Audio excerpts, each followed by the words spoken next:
Serviceman cooperative housing सोसायटीच्या कारभारात गंभीर अनियमितता होत असल्याची तक्रार करूनही जवळपास वर्ष उलटून गेले असताना संबंधित प्रकरणावर अद्याप सुनावणी घेतली गेलेली नाही।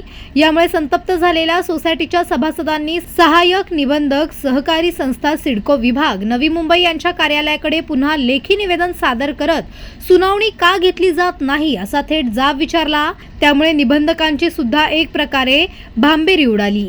एक सर्व्हिसमॅन सोसायटीच्या काही सभासदांच्या म्हणण्यानुसार संस्थेच्या कारभारात नियमभंग, पारदर्शकतेचा अभाव तसेच सदस्यांच्या मूलभूत हक्कांचे उल्लंघन होत असल्याच्या तक्रारी अनेक वेळा करण्यात आल्या आहेत। याबाबत महाराष्ट्र सहकारी संस्था अधिनियमाअंतर्गत प्रकरण दाखल करण्यात आले होते।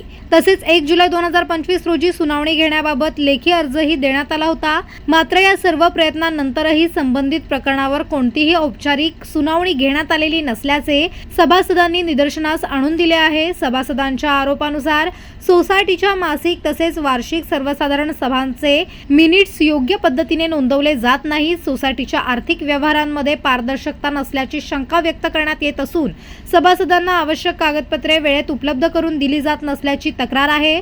माहितीचा अधिकार अंतर्गत अर्ज करूनही आवश्यक माहिती देण्यात आलेली नाही असेही सभासदांनी नमूद केले आहे।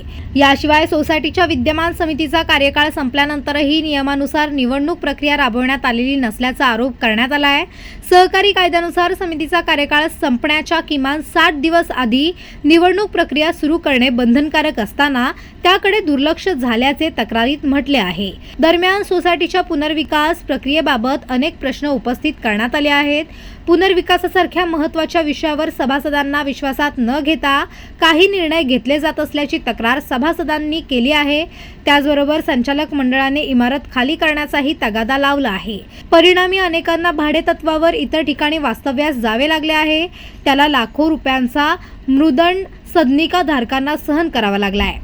या संदर्भात अनेक वेळा प्रशासनाकडे तक्रार करूनही कोणताही ठोस निर्णय किंवा कारवाई झालेली नसल्याचे सांगण्यात येत आहे। या सर्व घडामोडींमुळे सोसायटीतील अनेक सदस्यांमध्ये असंतोष वाढत असून संबंधित प्रकरणाची सखोल चौकशी करण्याची मागणी जोर धरू लागली आहे। तसेच सुनावणी पूर्ण होईपर्यंत सोसायटीच्या पदाधिकाऱ्यांना कोणतेही महत्त्वाचे निर्णय घेण्यास मनाई करण्याची मागणीही करण्यात आली आहे। पनवेल, नवी मुंबई आणि रायगड जिल्ह्यातील ताज्या बातम्या आणि नवीन घडामोडी पाहण्यासाठी सबस्क्राईब करा कोकण संध्या न्यूज चॅनल आणि दाबा बेल आयकॉन।